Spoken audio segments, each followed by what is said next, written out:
ഇന്ത്യയിലെത്തിയ Russian president Vladimir പുടിന് രാജ്യത്തിന്റെ ഔദ്യോഗിക സ്വീകരണം. വ്ളാദിമിർ പുടിനുമായുള്ള കൂടിക്കാഴ്ചയിൽ പ്രധാനമന്ത്രി നരേന്ദ്രമോദി യുക്രൈൻ വിഷയം ഉന്നയിച്ചു. യഥാർത്ഥ സുഹൃത്ത് എന്ന നിലയിൽ റഷ്യ എല്ലാ കാര്യങ്ങളും പങ്കുവച്ചിട്ടുണ്ട് എന്ന് പ്രധാനമന്ത്രി പറഞ്ഞു. ആരോഗ്യം, പ്രതിരോധം, വാണിജ്യം ഉൾപ്പെടെ 10-ലധികം കരാറുകളിൽ ഇരു രാജ്യങ്ങളും ഒപ്പുവയ്ക്കും. പ്രധാനമന്ത്രിയുടെ ക്ഷണം സ്വീകരിച്ച 2 ദിവസത്തെ സന്ദർശനത്തിനാണ് റഷ്യൻ പ്രസിഡന്റ് ഇന്ത്യയിലെത്തിയത്. രാഷ്ട്രപതി ഭവനിലെത്തിയ റഷ്യൻ പ്രസിഡന്റ് വ്ളാഡിമിർ പുടിനെ പ്രധാനമന്ത്രി നരേന്ദ്രമോദിയും രാഷ്ട്രപതി ദ്രൗപദി മുർമുവും ചേർന്ന് സ്വീകരിച്ചു. ഗാർഡ് ഓഫ് ഓണർ നൽകി. രാജ്ഘട്ടിലെത്തി മഹാത്മാഗാന്ധിക്ക് റഷ്യൻ പ്രസിഡന്റ് ആദരമർപ്പിച്ചു.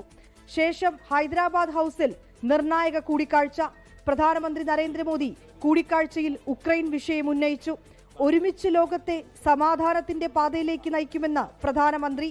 कैसे सोचता है, कहां से शुरू करता है और संबंधों को कहां तक पहुंचा सकता है, इसका एक उत्तम उदाहरण भारत रशिया के संबंध है.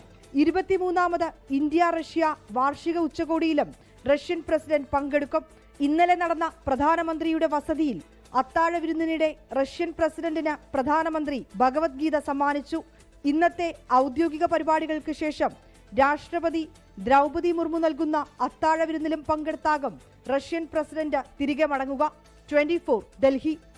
ലോകത്തെവിടെയായാലും ഏത് സമയത്തും 24 വാർത്തകളും ഓഗ്മെന്റഡ് റിയാലിറ്റി പാക്കേജുകളും എക്സ്പ്ലെയിനറുകളും വിശദമായി കാണാൻ ഞങ്ങളുടെ യൂട്യൂബ് ചാനൽ നിങ്ങൾക്ക് സബ്സ്ക്രൈബ് ചെയ്യാം.